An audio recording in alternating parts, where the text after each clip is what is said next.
Eddie wakes up every morning feeling like he is living someone else's life.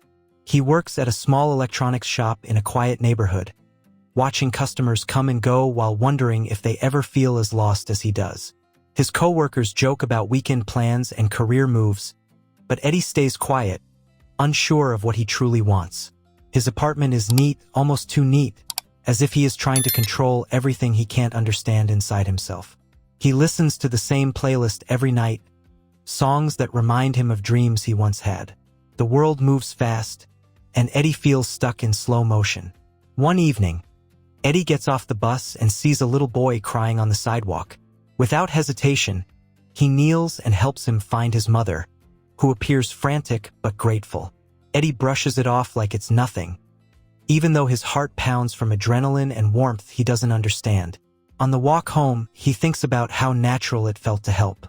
Maybe life has meaning in moments like that, he wonders. But as soon as he reaches his empty apartment, the thought fades again. Still, a tiny spark stays lit. Eddie's friends invite him out for dinner, trying to lift his mood. He listens to them talk about weddings, promotions, and vacations, feeling like a spectator in his own social circle. When they ask how he's doing, he gives the usual calm nod and small smile. Inside, though, he feels a storm of confusion, longing, and frustration. He orders comfort food but barely touches it. The night ends early for him, and he walks home alone again under city lights. One night, Eddie finds an old sketchbook while cleaning a closet. Inside are drawings from his teenage years, portraits, fantasy scenes, characters full of emotion and motion. His fingers trace the lines, and nostalgia rushes through him like a forgotten melody. He remembers wanting to be an artist once, but life responsibilities and fear drown that dream. He stares at the sketchbook for hours, unable to close it. For the first time in a long while, something inside him aches with purpose. The next morning, Eddie decides to carry the sketchbook to work. During his lunch break, he flips through it again, hoping the inspiration lingers. A young customer spots the drawings and compliments them enthusiastically. Eddie chuckles awkwardly, brushing it off like a hobby. Yet the compliment stirs something in him, recognition, validation. That night, he buys pencils and a fresh sketchbook. His hands tremble as he draws his first line in years. Eddie begins drawing every evening after work, losing himself in the strokes and shading. His heart feels lighter, even on days when life is tiring. He draws strangers he sees on the bus, faces from memories, and dreams he once abandoned. Slowly, his confidence begins to rebuild. But with new passion comes fear. Is he too old to start again? He tells himself that drawing is just for peace, not for change. Still, a quiet voice whispers otherwise. Weeks pass, and Eddie starts noticing how art changes the way he sees the world. He begins observing details in people, the warmth in a laugh, the sorrow in tired eyes, the unspoken stories in everyone. He sketches emotions more than faces now. His coworkers notice him smiling more often, though Eddie doesn't know how to explain why. Life still isn't perfect, but his days feel fuller. Even mornings don't feel as heavy anymore. Then something unexpected happens. His boss announces layoffs at work. Eddie feels panic tighten his chest. He relies on this job, even though it drains him. Rumors swirl about who might lose their position, and Eddie's anxiety skyrockets. He tries to draw that night but can't focus. Fear blocks creativity. He lies awake, staring at the ceiling, terrified that the small progress he's made could collapse. Trying to clear his head, Eddie visits a quiet art gallery downtown. He observes paintings that radiate emotion, pieces that feel like they were made by souls who once struggled just like him. A gallery curator notices his interest and strikes up a conversation. Eddie timidly mentions he draws a little, and the man encourages him to keep going. That validation from a stranger means more than he expected. He leaves with a tiny flicker of courage, even though doubt still follows close behind.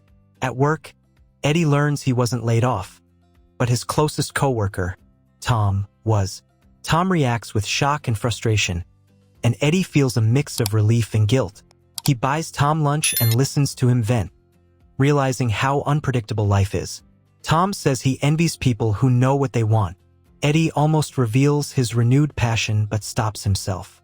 Still, that night, he sketches Tom as a resilient warrior fighting unseen battles. It inspires him to draw deeper emotions now. Eddie's mother calls, asking about his life. She worries because he always sounds distant, always says he's fine. Eddie hesitates, wanting to tell her about his art, about feeling lost and slowly finding pieces of himself again. But he stays vague, protecting his fragile dream from judgment. His mother reminds him she just wants him happy. After the call, Eddie stares at his sketchbook with teary eyes, wishing he believed happiness was possible.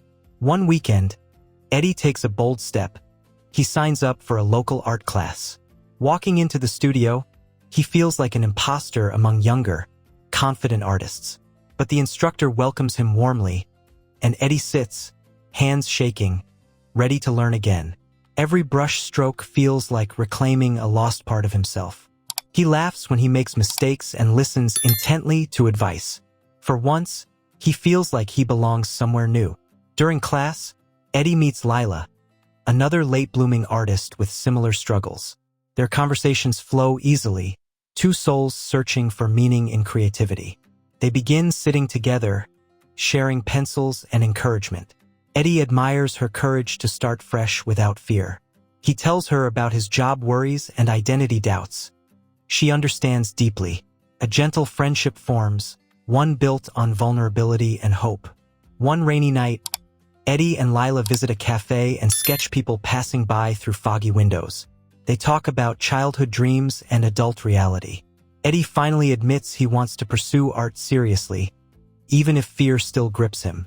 Lila squeezes his hand, saying doubt means you care. It's part of growth. Eddie feels seen, understood, and safe. That night, he sleeps peacefully, knowing he's not alone in the journey. But progress isn't linear. One evening, Eddie fails badly at a class assignment. His shading is off, proportions wrong, and frustration boils inside him. Old voices in his mind whisper that he'll never be good enough. He almost throws his sketchbook away, but instead he forces himself to keep going, repeating to himself that growth takes time. Tears fall, but so do pencil marks. Messy, emotional, real. His boss later assigns him dull extra tasks at work, piling stress on his shoulders. Eddie feels suffocated, like he's drowning in responsibilities and uncertainty.